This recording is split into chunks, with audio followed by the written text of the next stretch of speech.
여러분 한 주일 동안 안녕하셨습니까? 시간이 얼마나 빨리 가는지 종잡을 수가 없습니다. 오늘 여러분과 제가 피차간에 은혜 받고자 하는 말씀의 제목은 갑과 을의 세상, 고난당하는 을. 다른 말로 하면 강자와 약자의 세상. 먼저 하나님 말씀 디모데후서 3장 12절의 말씀 보겠습니다. 디모데후서 3장 12절요. 무릇 그리스도 예수 안에서 경건하게 살고자 하는 자는 핍박을 받으리라. 누가 히브리 11장 36절에서 37절을 읽어주십시오. 히브리서 11장 36절에서 37절.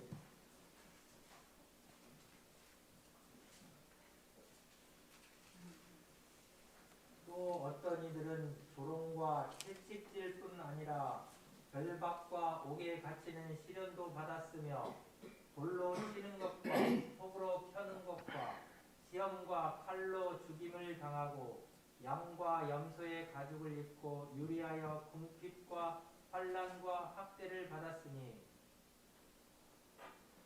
감사합니다. 성경의 역사를 보거나 이 세상 역사를 보아도 언제나 갑과 을 사이가 대립관계, 나아가서는 원수관계를 피할 수 없는 숙명처럼 보였으며 그 결말은 갑이 즉 힘 있는 자가 힘 없는 자를 죽이는 것으로 인간 역사는 그렇게 흘러왔습니다. 이것은 비단 인간 세계뿐만 아니고 동물 세계에서도 마찬가지입니다.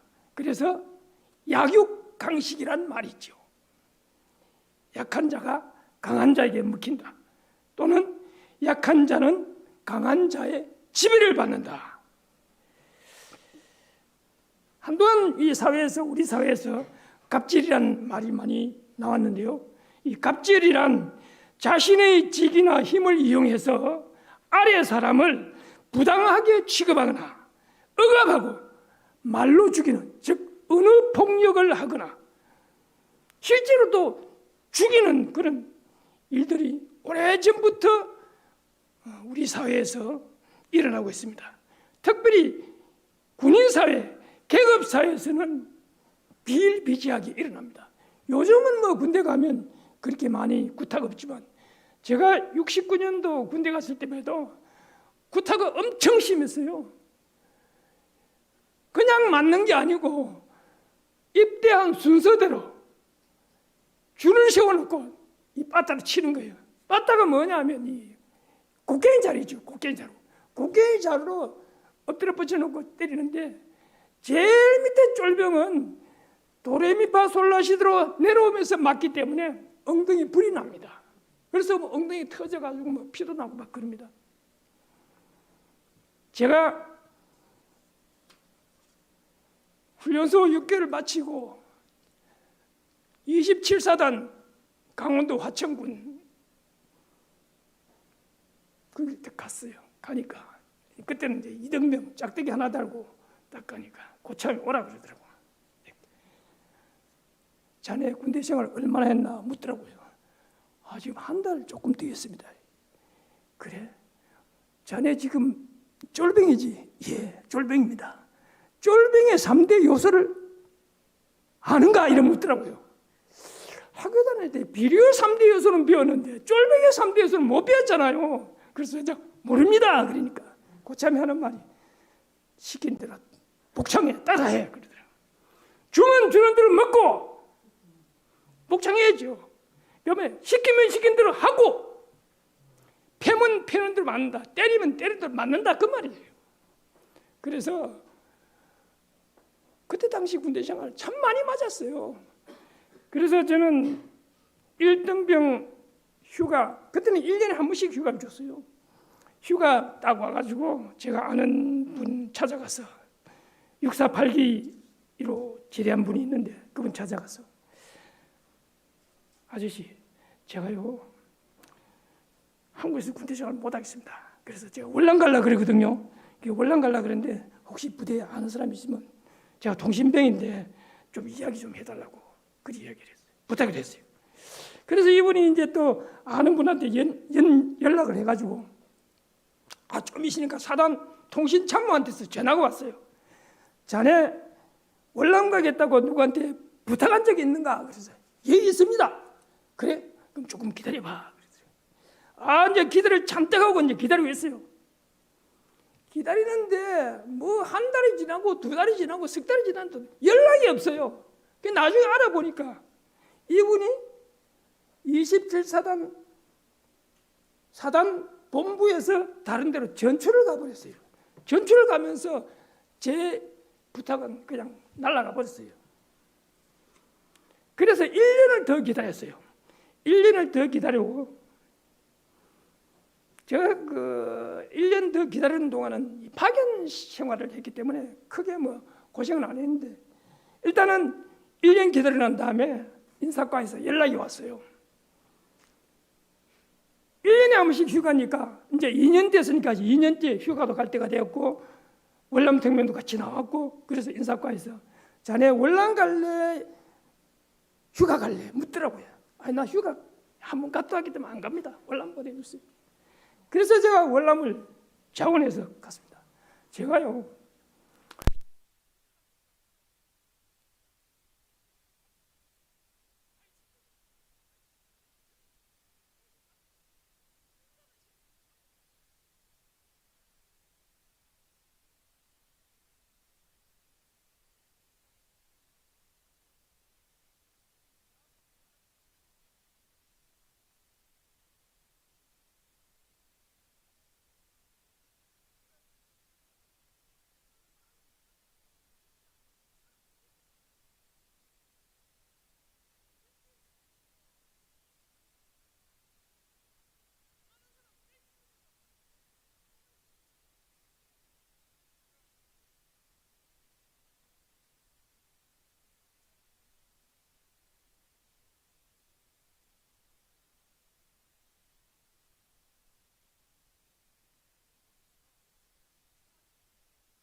알려고 먹을 걸 가지고 찾아갔죠. 몇 날 며칠.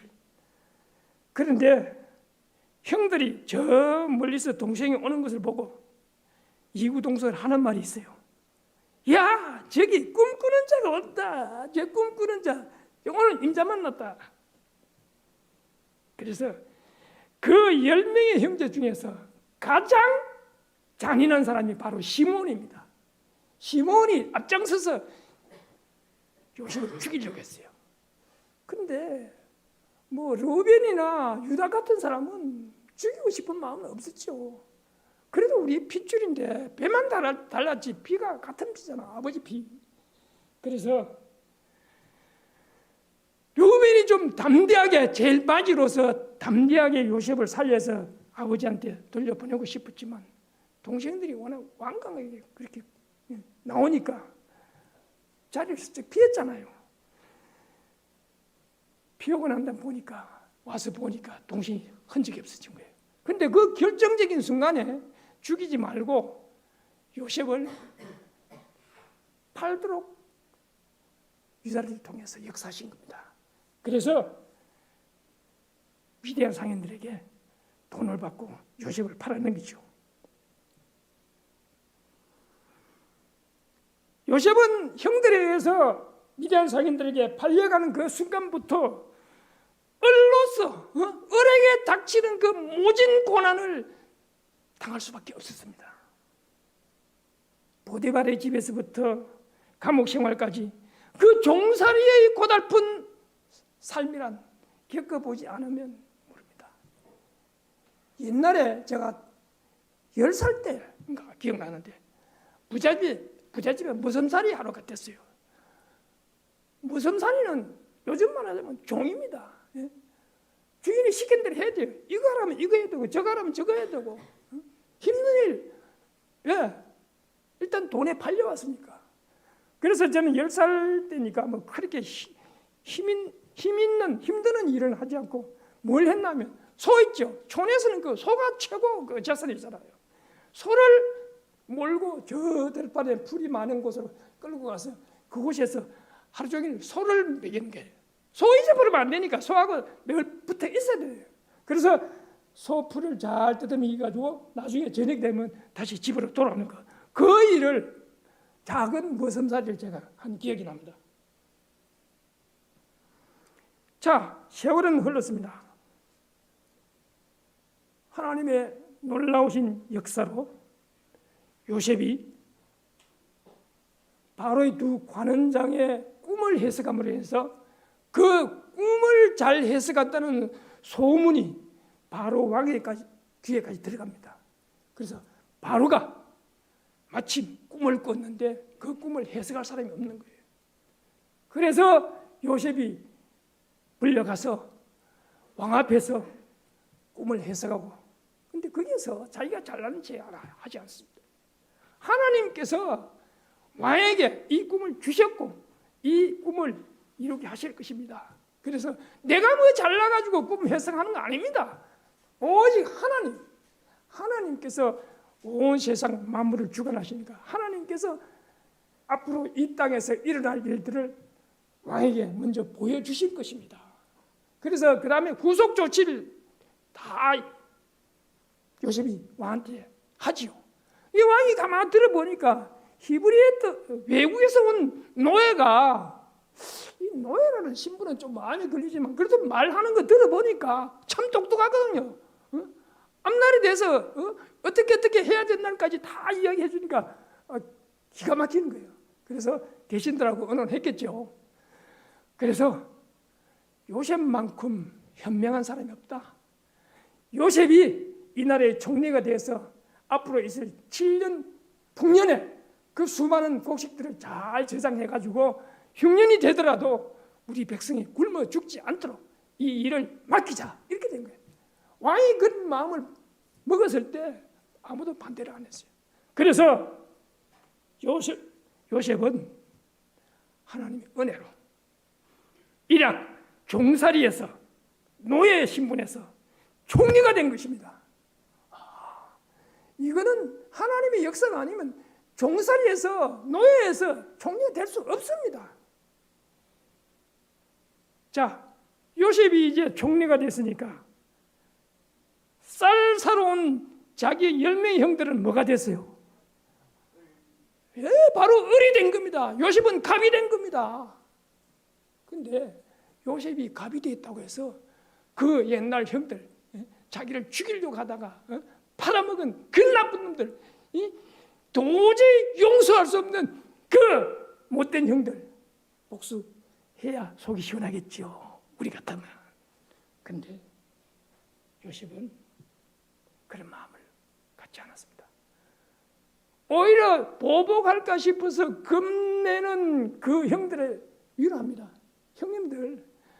형님들이 나를 이곳에 보낸 게 아닙니다. 하나님께서 우리 모든 가족을, 우리 후손들을 살리시기 위해서 형님들 앞서 나를 이곳에 보내신 것입니다. 그러니까 나를 이곳에 보낸 분은 여러분이 아니고 형님이 아니고 하나님께서 나를 보내셔서 큰 구원을 이루게 하신 것입니다. 참, 요셉은 이런 모습에서 우리는 예수님의 모습을 보게 됩니다. 사실 이런 일들이 오늘날 세상에서 일어난다면 절대로 용납할 수 없는 일입니다.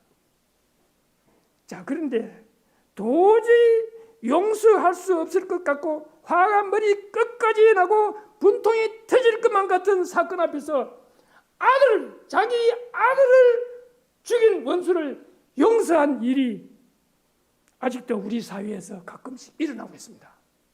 1993년 1월 23일 그날 구정 설날이었어요.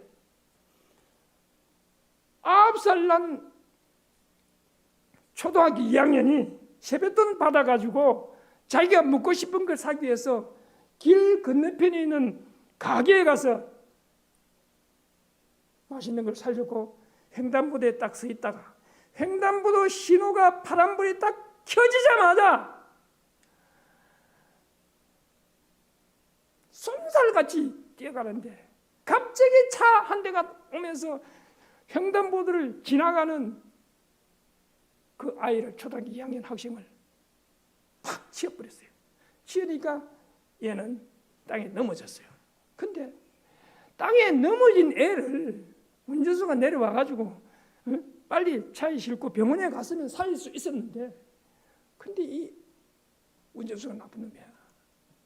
군인인데 다시 재차 넘어진 애, 이 넘어져가 있는 애 위로 차가 밟고 지나가 버린 거예요. 그리고 도망간 거예요. 뺑소니 한 거예요. 근데 그 주변에서 그 광경을 여러 사람들이 봤어요. 자, 사고를 일으킬 때, 사고가 났을 때 사람들이 가장 먼저 보는 게 뭡니까? 차 번호입니다.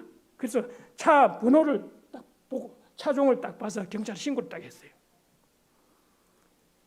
옛날 그랜저, 이 각진 구형 그랜저인데 구형 서울 9716 승용차입니다. 서울시내 조회하니까 그 똑같은 번호가 7대가 나왔어요. 운전수를 다 불러서 조사를 했어요. 조사를 해보니까 7명 다 알바이가 성립돼요. 이거는 범인을 잡을 수가 없어요. 사건이 오리무중으로 빠져버렸어요. 그런데 문제는 뭐냐면 그 초등학교 2학년 학생이 입은 옷이 이게 티셔츠 같으면 요 가운데 여기 뭐냐면 하얀 무늬가 탁 있었어요. 근데 그 무늬에 자동차 발자국 표시가 딱 나온 거예요.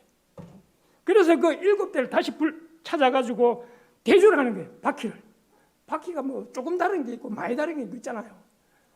그래서 그 바퀴하고 같은 옷에, 죽은 아이 옷에 난 발자국하고 딱 조사를 해서 한 대를 딱 찾아냈어요.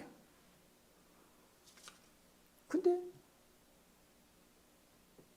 목격자 중에 한 사람이 뭘 봤냐면, 그 사고 낸 운전수의 조수석에 머리가 긴 여자 같은 사람이 한 사람 탔습니다. 이렇게 된 거예요. 그래가지고 이제 그 차를 몰았던 군인을 부대 가서 면허 기록비를 조사를 했어요. 보니까 면허 와가지고 여자친구가 면허 와가지고 같이 나간 기록이 딱 있는 거예요. 그래서 그 여자를 먼저 불렀어요. 수사관이. 1월 23일 저녁에 무슨 사건 있었지요? 딱 이렇게 물으니까 여자는 얼어가지고 사실대로 실토라는 거예요. 울면서 이래, 저는요 자수하라고 권했어요. 이렇게 말해요. 근데 자수를 안 했어요. 그냥 영구 미제 사건으로 끌고 가려고. 근데 이 군인이 23살 된 군인이 자기 아버지 차를 휴가 나와가지고 여자친구 태워가지고 어디를 가다가 그 횡단보도에서 빨리 오다 보니까 횡단보도 신호를 보지를 못한 거예요. 그래서 그 아이를 치운 거예요. 그런데 이렇게 조사를 해가지고 1년이라는 세월이 지나서 진범을 찾게 됐어요. 근데 현행법상 사망사고에 뺑소니까지 하면 이거는 징역이 15년에서 20년이에요. 근데 최종 선고가 1년 6개월로 나왔어요. 세상 천지. 15년이나 20년 살아야 할 범인을 1년 6개월 하더래요. 그 이유가 뭐냐 알아보니까 이 아이 초등학교 2학년 이 아이의 아버지가 생각해보니까 1년 세월이 지났죠. 자기 아들은 이미 죽었어요. 그런데 앞길에 창창한 그 젊은 군인 23살밖에 안 된 젊은 군인 그 앞길을 15년 20년 징역사를 시키면 어떻게 되겠어요? 그 인생 망치는 거잖아요. 그래서 내 아이는 비록 죽었지만 이 젊은이의 앞날을 내가 막을 수 없습니다. 판사한테 찾아가서 선처를 호소했어요. 그래서 그 범인에게 1년 6개월이 떨어진 겁니다. 세상 천지. 자기 아들을 고의로 죽인 그 살인자를 용서한 것입니다. 있을 수 없는 겁니다. 전 이런 생각이 들었어요. 그 용서한 그 자니 아버지가 교인이었으면 좋겠다. 그리고 그 아이도 아버지 따라 부모 따라서 교회를 열심히 다녔던 아이였으면 좋겠다는 그런 생각이 딱 들더라고요. 예, 그러면 희망이 있거든요.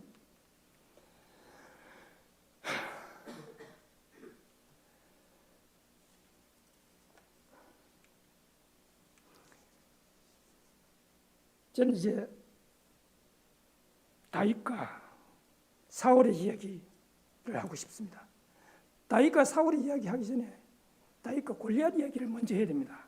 왜 그러냐면 골리앗하고의 관계가 사건이 먼저 있었기 때문에. 자, 골리앗은 키가 3m 가까이 된 사람이에요. 어려서부터 싸움터에서 잔뼈가 굵은 사람이에요. 그런데 이스라엘 진영에서 아무도 골리앗을 상대할 사람이 없는 겁니다. 왕도 못 나가고 그 밑에 있는 장관 아브넬도 못 나가고 그러다가 다른 모든 아예 얼어버렸어요. 골리앗한테. 나가봤자 다 질 거고 죽을 거니까. 그런데 다윗이 용감하게 왕한테 찾아가지요. 왕이시여, 제가 저 거인하고 싸우겠습니다. 처음에는 말렸죠. 제가 이길 자신이 있습니다. 뭐 죽어서고 뭐 산이니까 거창스러워요. 그냥 제가 맨몸으로 나가겠습니다. 맨몸으로 나가죠. 근데 가만 보니까 이 골리앗이 보니까 자기하고 싸울 상대가 뭐 어른이고 좀 이렇게 장군처럼 생긴 사람이 나올 줄 알았는데 보니까 애가 나오거든요. 그리고 애가 그 뭐 칼도 안 들고 손에 나무 막대기 같은 걸 들고 나오거든요. 그래서 이 골리앗이 열받았어요. 세상에 나하고 싸울 그런 상대가 저 애밖에 없냐? 야, 이 꼬마야, 네가 나를 개로 보고 막대기를 들고 왔느냐? 이렇게 조롱했죠. 그래, 오너라, 너를 죽여서 네 고기를 공중의 새 들짐승에게 주겠다. 오라, 이렇게 했어요. 그때 다윗이 이런 말을 했어요. 너는 칼과 창과 단창으로 내게 오거니와 나는 만군의 하나님 여호와 곧 네가 모욕하는 하나님의 이름으로 대백한다. 소년이 그 덩치 큰 골리앗 장군 앞에서 겁도 없이 이런 말을 할 수 있다는 것은, 이거는 부모가 교육을 얼마나 잘 시켰는지 딱 나타나는 겁니다. 아무도 다윗이 골리앗을 쳐서 이길 거라고는 왕도 생각 안 하고 아브넬도 생각 안 하고, 심지어는 다윗의 두 형들이 그 전쟁에 참석했는데 두 형들도 다윗이 이길 거라고 생각도 못했어요. 아이고, 저 나머지 귀한 자식 오늘 저 죽네. 전부 다 이렇게 걱정한 겁니다. 근데 하나님의 은혜로 다윗이 이겼잖아요. 자, 칼을 들고 창을 들고 있으면 뭐합니까? 미사일이 날라오는데 미사일의 위력이 셉니까? 칼이나 창의 위력이 셉니까? 여러분 생각해 보십시오. 다윗이 물매 돌린 거 이거는 미사일입니다. 미사일이 정확하게 골리앗의 이마를 탁 치니까 어떻게 됐어요? 아니, 몸뚱아리 쳤으면 조금 아파서 그냥 뭐 일하면 되겠지만 여기 진통으로 맞으면 정신 잃습니다. 쓰러졌잖아요. 그래서 하나님의 은혜로 다윗이 승리를 했습니다. 난리가 났죠. 자, 이스라엘과 블레셋 전쟁에서 다윗 어린 소년이 골리앗을 넘어뜨렸어. 죽였대. 소문이 퍼졌어요. 그래서 군인들이 성 안으로 막 들어옵니다. 말을 타고 들어오니까 여인들은 뭐라 그래요? 사울이 죽인 자는 천천히요, 다윗이 죽인 자는 만만이로다. 근데 사울이 속상해하면 안 되는 겁니다. 자기가 나가서 싸워야 할 상대를 꼬마가 나가서 해결해 줬는데 훈장을 주고 상을 주고 보상을 해줘야지. 자기한테는 천천히 돌리고 다윗한테 만만을 돌린다고 열탁 받아가지고, 그때부터 어떻게 됩니까? 그때부터 다윗을 쫓아다니면서 죽이려고 애를 쓰지요. 이게 뭡니까? 갑질 아닙니까? 다윗이 골리앗을 비록 쳐서 이겼지만 그래도 사울 왕 앞에서는 어립니다. 당연히 사울이 갑입니다. 평생 죽을 때까지 군사를 거느리고 다윗을 죽이려고 쫓아다닙니다. 정사는 뒤전쳤죠. 그런데 다윗은 사울 왕을 죽일 수 있는 기회가 여러 번 있었지만 그는 죽이지 않았어요. 예? 하나님께서 기름 부으신 왕을 내가 해하는 것은 잘못이야. 자기 부하들이 죽이려는 것도 죽이지 못하게 말렸잖아요. 근데 자기가 병이 들어가지고 병이 터져가지고 발작이 일어나서 다윗이 와서 수금을 쳐주고 안정시켜 주는데 이게 뭐예요? 죽이는 거예요. 죽이려고. 하나님께서 다윗과 함께 하지 않으셨으면 다윗이 아마 사울의 창에 맞아 죽었을지도 몰라요. 그러나 하나님께서 다윗을 지켜주심으로 인해서 그는 죽지 않았습니다. 자, 이제는 신약으로 가서 헤롯과 아기 예수 사건을 제가 보려고 합니다. 헤롯이 이스라엘 왕인데 동방 박사들이 와가지고 이스라엘 왕으로 나시니까 어디 있습니까? 우리가 그 별을 보고 경배하러 왔습니다. 헤롯이 어떻게 됐어요? 다시 왕이 태어나서? 그럼 내 경쟁자잖아. 경쟁자 어떻게 해야 돼요? 죽여야 되잖아요. 내가 왕 노릇 하려면. 그래서 박사들에게 하죠. 박사님들 찾아서 경비하고 나한테도 연락 좀 해주시오. 그럼 나도 가서 경배하겠습니다. 근데 박사들이 아기 예수를 만나가지고 경배하고 예물 드리고 난 다음에 천사의 지시를 받고 다른 길로 해서 고국으로 돌아갔잖아요. 기다려도 박사들이 안 옵니다. 그러니까 열받았어요. 마침 천사의 지시를 받고 헤롯이 아기를 죽이려고 한다고 하니까 요셉과 마리아는 예굽으로 피난을 가요. 이 피난 가는 장면입니다. 헤롯 왕의 지시로 베들레헴 지경의 2살 아래로 다 죽이라. 이게 죽이는 장면입니다. 지금 참 억울하잖아, 그죠? 근데 이 애들은 사실은 한편으로 보면 복이는 애들이에요. 왜? 애들이 자기 때문에 죽은 게 아니고 자기 부모 때문에 죽은 게 아니고 예수 때문에 죽었어요. 예수 때문에 죽었어요. 그러니까 이 애들은 하나님께서 구원해 주시는 겁니다. 천국으로 데려가시는 겁니다. 자, 예수님께서 공생하실 때 얼마나 바리새파 무리들, 제사장의 무리들이 예수님 따라다니면서 괴롭혔습니까? 갑질 얼마나 많이 했습니까? 근데 예수님은 그들의 갑질에 시달렸지만 마냥 그렇게 당하고만 계신 것이 아니었습니다. 예수님께서 성전에 들어갔을 때 성전에서 막 장사꾼들이 말이야 제사장들하고 이 사바사바 해가지고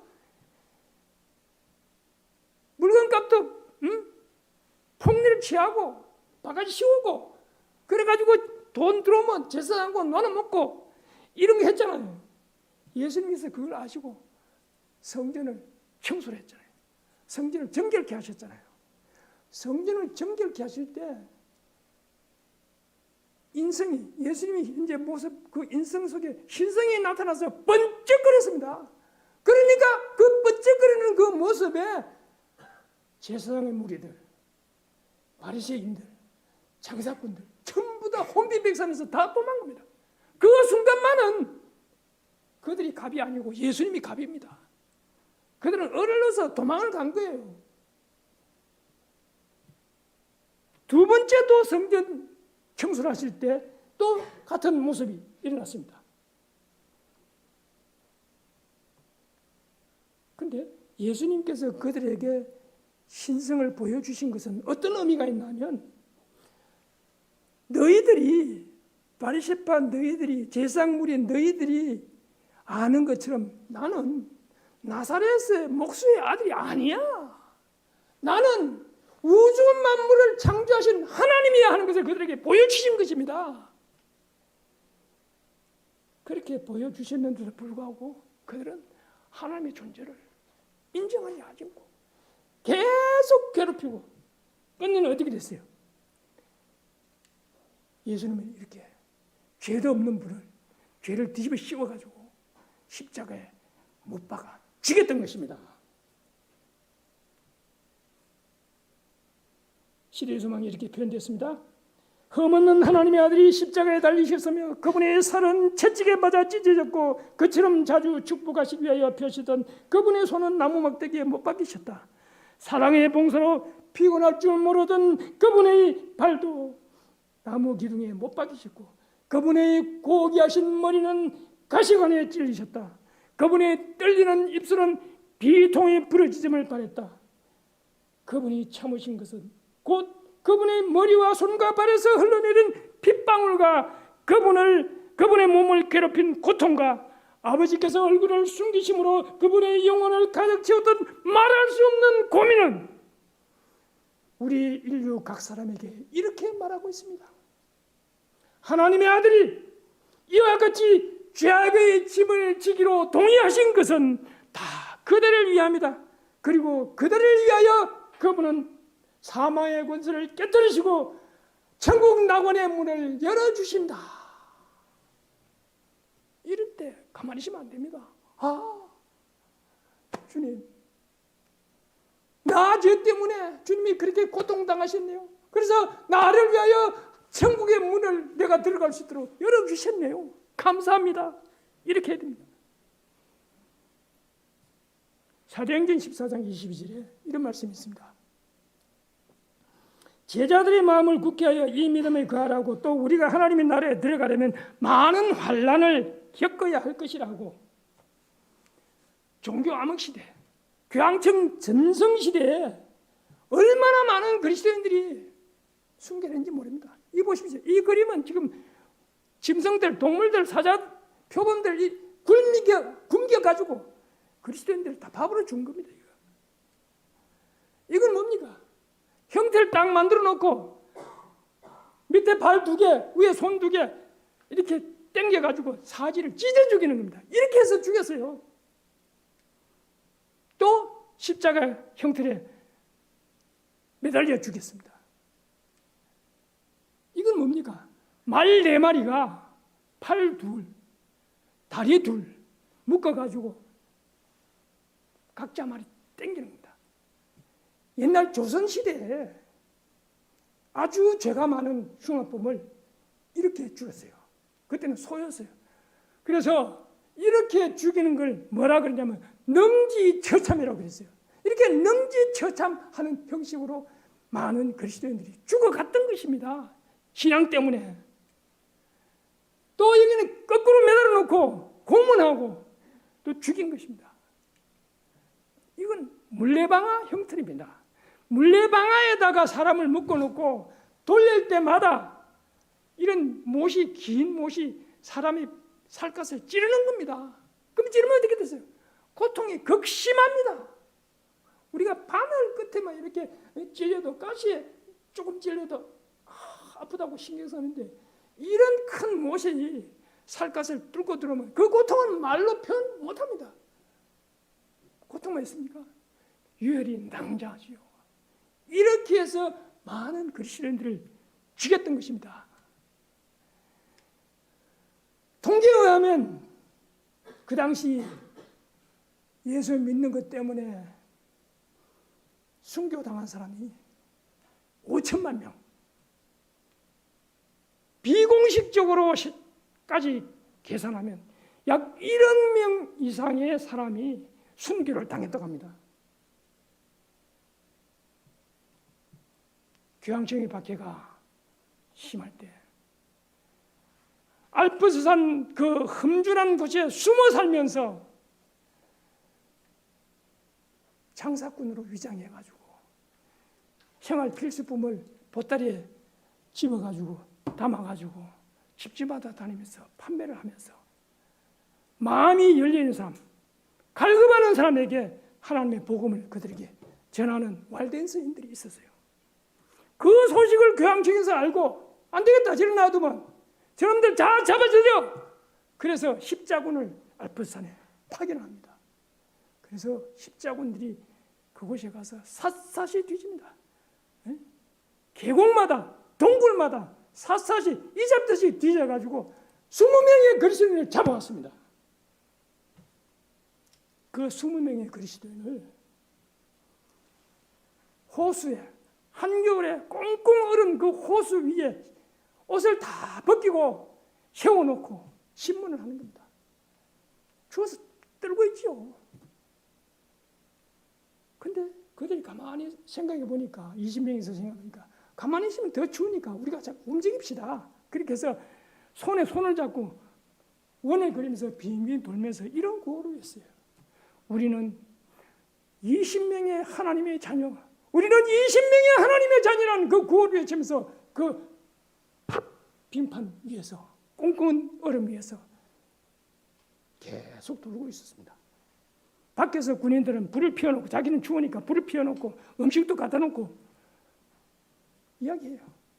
여러분들 중에 지금 당장이라도 나는 예수 안 믿겠습니다 하고 말 한마디만 하고 일로 나오면 옷도 입혀주고 불도 쬐게 해주고 음식도 먹게 해주겠다, 이렇게 회유를 했어요.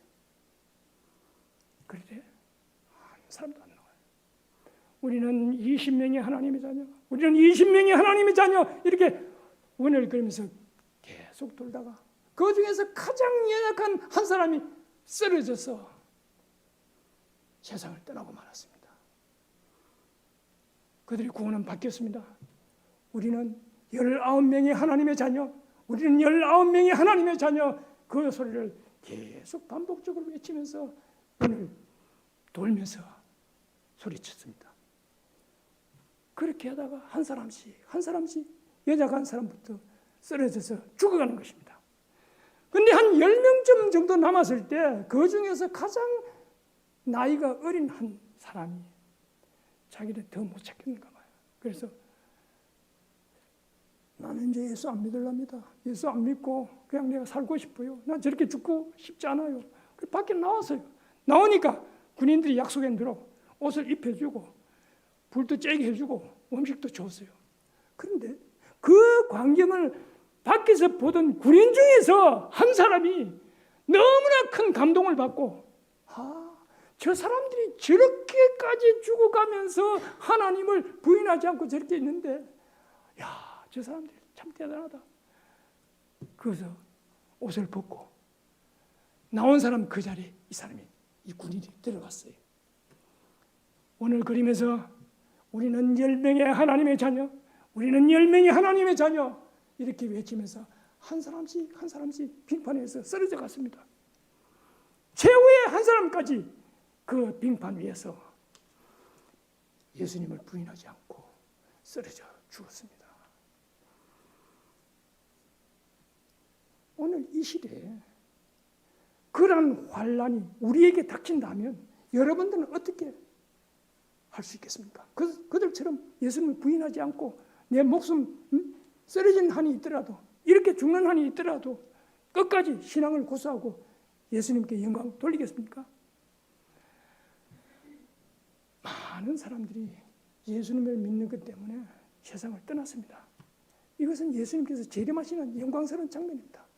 예수님의 재림하시는 장면이 여러 가지가 많이 있잖아요. 근데 그 중에서 제가 왜 이 사진을 골랐는지 아십니까?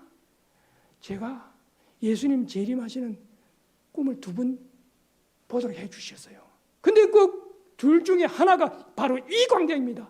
이런 광경을 예수님께서 보여주셨어요. 그래서 이 그림을 제가 택했습니다.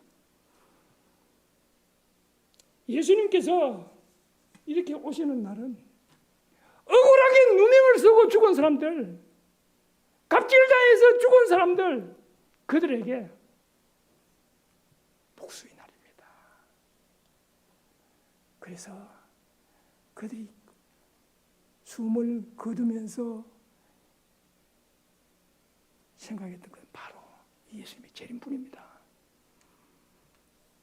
죽었던 많은 사람들이 무덤에서 부활할 것입니다. 그리고 승천할 것입니다. 그리고 영광스러운 천국으로 향하는 우주여행을 일주일간 하면서 천국으로 올라갈 것입니다. 금도성 그 천국, 꿈에도 그리는 천국. 예수님께서 죽도록 충성한 사람들에게 생명의 멸류관을 주십니다. 여기는 흑인도 있고 백인도 있습니다. 많은 사람들이 생명 강에서 예수님부터 승리의 멸류관을 받게 될 것입니다. 천국의 황금길을 걸으면서 이 세상에서 당했던 모든 고생들 다 잊어버리게 될 것입니다. 이 영광스러운 자리에 우리 이 자리에 참석한 모든 분들 한 사람도 빠짐없이 모두 참여하게 되시기를 간절히 바라면서 말씀 마치겠습니다. 아버지 하나님, 우리가 이 땅에 태어난 목적은 바로 이 땅에서 하나님의 영광을 위해서 살다가 주님 다시 오시는 그 영광스러운 재림의 아침, 부활의 아침에 주님이 영접받아서 저 천국에 들어가는 것이 소원입니다. 주님, 과거에 많은 사람들이 주님을 믿는 믿음 때문에 순교를 당했습니다. 그것도 그냥 죽은 것이 아니고 엄청난 고통을 수반하는 죽음을 맞이했습니다.